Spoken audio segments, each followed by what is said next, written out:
Ok, siendo las 9:40, continuamos con la presentación de lo de Dario Fabián. Adelante, por favor.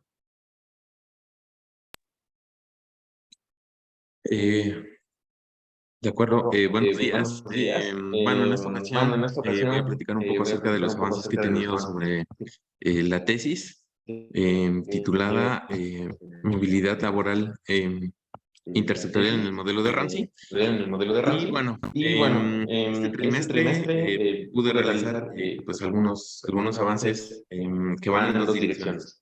direcciones. Primero, Primero, pues pues tiene que tiene que ver ver con con detallar un poquito más algunos de los aspectos que me habían señalado en los primeros dos capítulos. Tengo todavía pendiente ahí algunos ajustes adicionales. Me parece que en la parte de redacción tengo que trabajar un poco todavía. Y bueno, en ese sentido, los avances que pude realizar van pues a formar parte de, pues, digamos, una especie de camino para poder extender un poco el análisis que ya había pues ilustrado, bueno, tratado de ilustrar un poco ahí en el capítulo número 2. Y bueno, en este caso, tengo el avance sobre, pues digamos, dos líneas principales. Una tiene que ver con la posibilidad de construir el modelo para, pues digamos, analizar una versión estocástica del mismo, del modelo de dos sectores, ¿no? Considero que el modelo de dos sectores en ese sentido es lo suficientemente ilustrativo para poder analizar esta dinámica de cómo es que el trabajo se desplaza entre los sectores de la economía y pues me parece que es también, pues digamos, uno de los vehículos que puede, pues digamos, extender un poquito el horizonte también de la investigación. En este caso, la idea que tengo para poder extender esto hacia un ambiente estocástico es poder introducir un proceso que permita que, pues, digamos, en el modelo se puedan apreciar, pues, digamos, algunos choques estocásticos, estos del lado de la producción, ¿no? Para eso, digamos, construyo primero la versión determinística del modelo, ¿no? Y es una versión que, digamos, es una modificada del modelo de dos sectores, ya que considera un proceso de cambio tecnológico, ¿no? Que viene a afectar al factor trabajo, que en este caso es pues digamos, incrementador en el factor trabajo, o lo hace un poco más eficiente, y en ese sentido es un proceso que se considera neutral en el sentido de Harvard, ¿no? Entonces, adapté el modelo para esos efectos. Hay una versión en el texto de Rowe, Smith y Saracoglu que, pues, digamos, ilustra un poco ahí esta parte de los resultados con, pues, digamos, tanto con algunos resultados en términos más o menos generales, como con una versión algebraica, ¿no? Precisamente para digamos, el tema de cuando el trabajo está siendo afectado por un proceso de cambio tecnológico. Y bueno, eso es por una parte. Y bueno, aquí trato de abonarle un poquito ahí a la explicación del modelo, detallando un poco más cómo es que se da ese proceso de optimización en el caso de los hogares. Trato de adaptar en ese sentido la función objetivo. Digamos, hay un reajuste ahí por completo del problema de los hogares, porque ahora resulta que cuando se da este tema de que el trabajo está siendo afectado, pues digamos las unidades de trabajo se vuelven un poquito más eficientes. Y pues digamos una forma de analizar el modelo en ese sentido, que es algo frecuente en la teoría del crecimiento, en la literatura del crecimiento, es poder analizar qué es lo que ocurre con las variables del modelo, pero en términos de esas unidades de trabajo ya afectadas, ¿no? Que es lo que se conoce como trabajo efectivo, ¿no? O trabajo, unidades de trabajo eficiente. Entonces, para eso está adaptado, pues digamos, el modelo de estos dos sectores. De momento únicamente llego a esta parte de el análisis del estado estacionario, ¿no? Voy construyendo por acá el problema de los hogares, digamos, desde cero. Nuevamente planteamos aquí la función objetivo con la que los hogares pueden ordenar todas estas alternativas que tienen, ¿no? Entre las trayectorias de consumo, entre las trayectorias que tienen que ver con la acumulación de los activos. Y pues para ello hay que también ajustar algunas de las condiciones adicionales, ¿no? Por ejemplo, el límite de endeudamiento se vuelve a escribir de tal manera que se pueda considerar en términos del trabajo efectivo, ¿no? Y con esto, pues digamos, volvemos a plantear el problema del hogar. Estructuralmente cambia en términos de algunos parámetros adicionales que se introducen. En específico, se introduce un parámetro que viene a representar la tasa a la que se supone que se da pues digamos, este proceso de cambio tecnológico. Entonces, es la tasa que tenemos aquí, que está representada por una X, y renombramos algunas de las variables adicionales, ¿no? El problema igual se puede descomponer para poder resolverse en dos partes, y por acá en esta parte también vuelvo a plantear ahí cómo quedaría ese problema, ¿no? Ya con la restricción presupuestaria ahora ajustada nuevamente, considerando, pues digamos, esta tasa de cambio tecnológico y esta afectación a la parte del factor trabajo, ¿no? En concreto, algo que, pues digamos, se observa un tanto diferente ahí es el salario, ¿no? Porque el salario ahora, pues digamos, si bien persigue o trata de ser una de las fuentes de ingreso pues digamos, de estos hogares o de este hogar representativo, aquí tiende a observarse, ¿no? Como un salario que al ser consecuencia, digamos, también de un proceso de cambio tecnológico, digamos, no directamente, pero sí de manera indirecta, se aprecia un tanto distinto cuando la restricción presupuestaria se ve en términos de las unidades de trabajo efectivo, ¿no? El proceso de optimización nos conduce a algunas condiciones que son más o menos similares. En este caso vemos que, pues digamos, la tasa esta de cambio tecnológico viene a marcar una pequeña diferencia, por ejemplo, en la tasa de crecimiento del consumo per cápita que habíamos visto antes, y del gasto, pues digamos, del gasto per cápita que ahora podemos ver en términos de trabajo efectivo, pero que en este caso, pues digamos, viene a incorporar esta tasa, ¿no? Y eso significa que, pues digamos, el gasto, ¿no? Por unidad de trabajo efectivo se ve como pues algo que tiene dos componentes, ¿no? Que en primero, el primero de ellos es la tasa de crecimiento, pues digamos, de este gasto, pero pues digamos en términos per cápita, y consideramos pues también esta tasa a la que se supone que se da el cambio tecnológico, ¿no? Eso también cambia un poquito la condición de Euler que nosotros tenemos por aquí, lo que significa que, pues digamos, el gasto, el crecimiento, digamos, del gasto en términos per cápita, ahora, pues digamos, no se mantiene estático como la versión donde no había este cambio tecnológico, ¿no? Sino que ahorita se ve precisamente influenciada por esa tasa de cambio tecnológico. Y eso significa que, pues digamos, en el largo plazo, el gasto se mantiene creciendo, ¿no? Es, digamos, ahí uno de los cambios que se aprecian ahorita, digamos, de manera anticipada en los patrones de crecimiento de la economía con dos sectores. En la parte de producción y de costos también hacemos los ajustes correspondientes, ¿no? Esto debido a que, pues digamos, el trabajo va a ser un trabajo que va a estar afectado por ese proceso, y en ese sentido, pues es trabajo que se hace un poco más eficiente, ¿no? Las funciones de producción representativas de los sectores siguen siendo del tipo Cobb-Douglas, y en ese sentido toman la forma que nosotros habíamos visto un poquito antes, así que en la estructura no cambia mucho.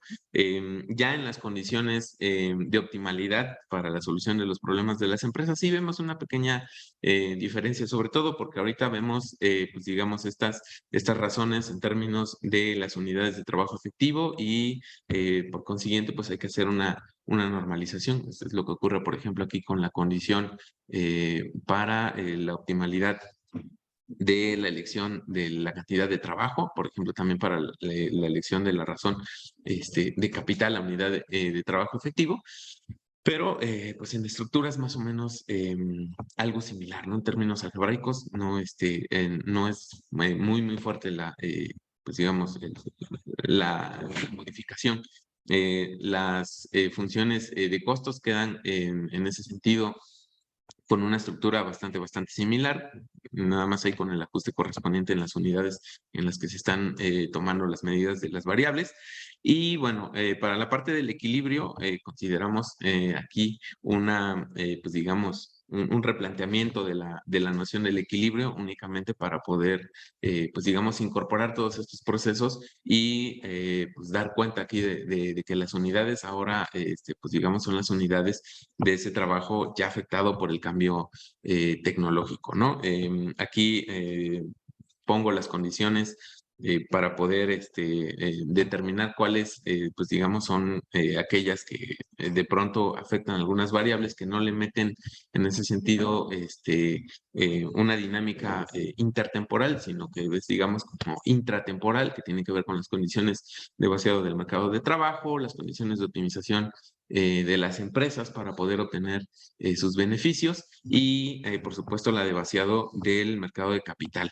Algo que ocurre también acá es que, digamos, en el caso del bien que se produce en el sector número 2, como es en ese sentido un bien de consumo puro, la condición es esencialmente la misma, ¿no? Con el ajuste ahí en las unidades en las que se está midiendo. Así que, pues digamos, esto permite también poder establecer un sistema dinámico, ¿no? Digamos, se reformula el sistema dinámico ahora con este proceso de cambio tecnológico y con eso también podemos encontrar una vez más el estado estacionario, ¿no? El estado estacionario aquí está determinado de una manera más o menos similar a como habíamos encontrado el estado estacionario antes.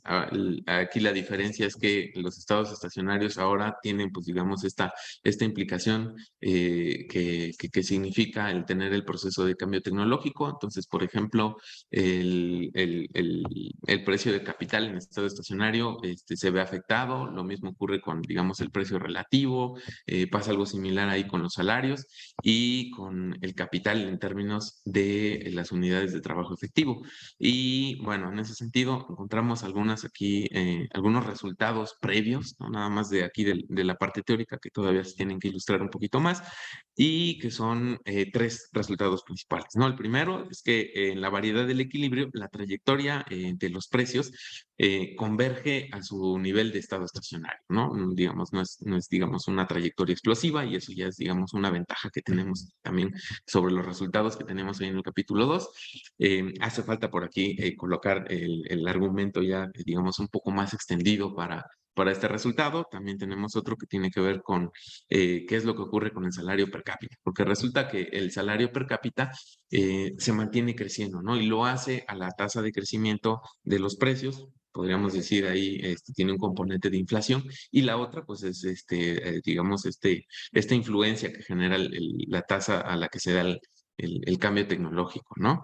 Y la tercera, bueno, el tercer resultado es de la tasa de crecimiento de la producción sectorial, porque resulta que es una combinación lineal de la tasa de crecimiento de los precios, de la tasa de crecimiento de la población, de la tasa de crecimiento, bueno, la tasa a la que se da el cambio tecnológico y la tasa a la que se acumula el capital. Entonces, ofrece, digamos, un panorama un poquito más amplio. Estos son los resultados que ahorita estoy adelantando un poquito. Y bueno, eso es con la versión de dos sectores. Considero que, al menos en este caso, la versión determinística nos permite como adelantar un poquito esta parte de resultados, que ya la versión estocástica creo se puede hacer bastante general, porque al menos con la infraestructura que tengo ahorita de esta versión de dos sectores, es posible, pues digamos, albergar una familia bastante amplia de procesos estocásticos que pueden representar pues digamos, este proceso de cambio tecnológico, ¿no? En concreto estoy ahí pensando en algunos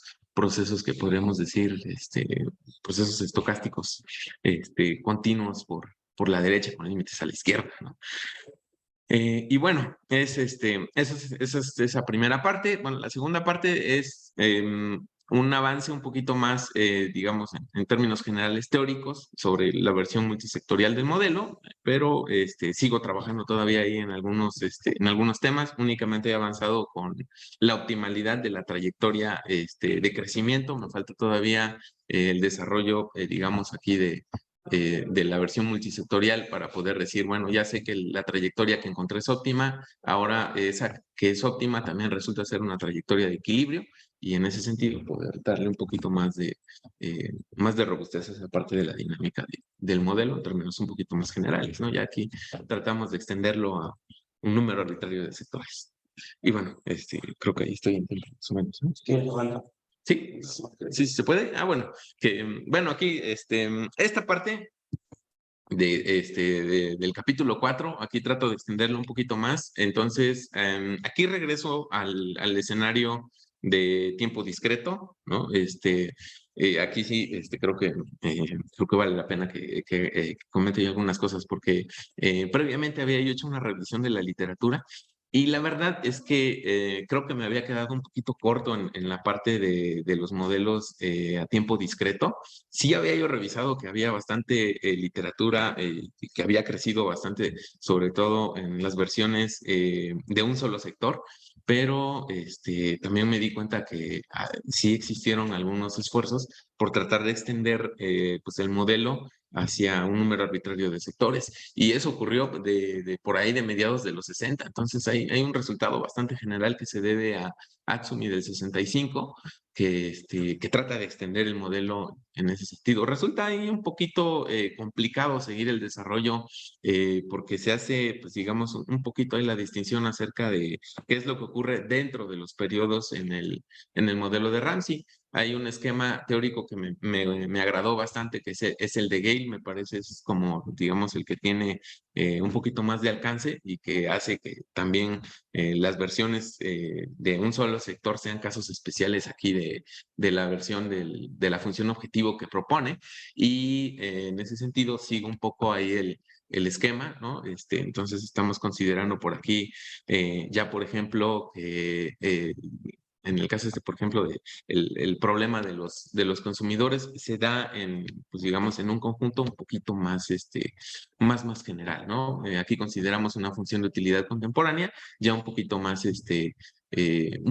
general, ¿no? Sí consideramos la cuestión esta del descuento y una de las motivaciones que tengo precisamente para esto son algunas de las críticas que surgen a los modelos que son de tiempo continuo, ¿no? Porque una de las cuestiones es, por ejemplo, que sí es cierto, en tiempo continuo resulta un poquito más accesible y más amigable el modelo, pero pierde, digamos, por ejemplo, desde la perspectiva de algunos teóricos del equilibrio general, por ejemplo, Lionel Mackenzie, ¿no? Pierde un poquito de interpretación, ¿no? Que se ve como muy, pues digamos, podríamos decir como muy artificial cómo es que la función de utilidad, digamos, la función que ordena las alternativas, no se aprecia tanto como, por ejemplo, en el caso del tiempo discreto, ¿no? Y es como también un poco la discusión ahí que se generaba con eso. Entonces tratamos de recuperar la versión en tiempo discreto, un tanto más general en ese sentido.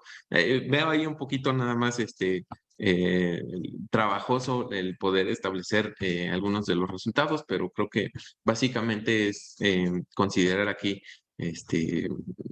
estos supuestos como los supuestos mínimos con los que podemos iniciar aquí todo el desarrollo, ¿no? Y al final, lo que sí tengo aquí es que, por ejemplo, la trayectoria que encontramos resulta ser una trayectoria óptima, ¿no? Y con eso, pues, digo, tenemos ya ahí una parte de avance que lo que tratamos de hacer es llevarlo como al escenario general, porque sí existe, digamos, el resultado en los modelos de un solo sector.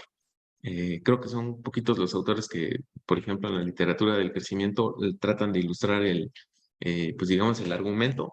Uno de esos casos es el texto de Daron Acemoglu, pero de ahí a los escenarios, pues digamos, ya con un poquito más de sectores que podríamos decir son un poquito más realistas, ya son menos los trabajos, ¿no? Y bueno, creo que eso sería todo. ¿Quieres quitar tu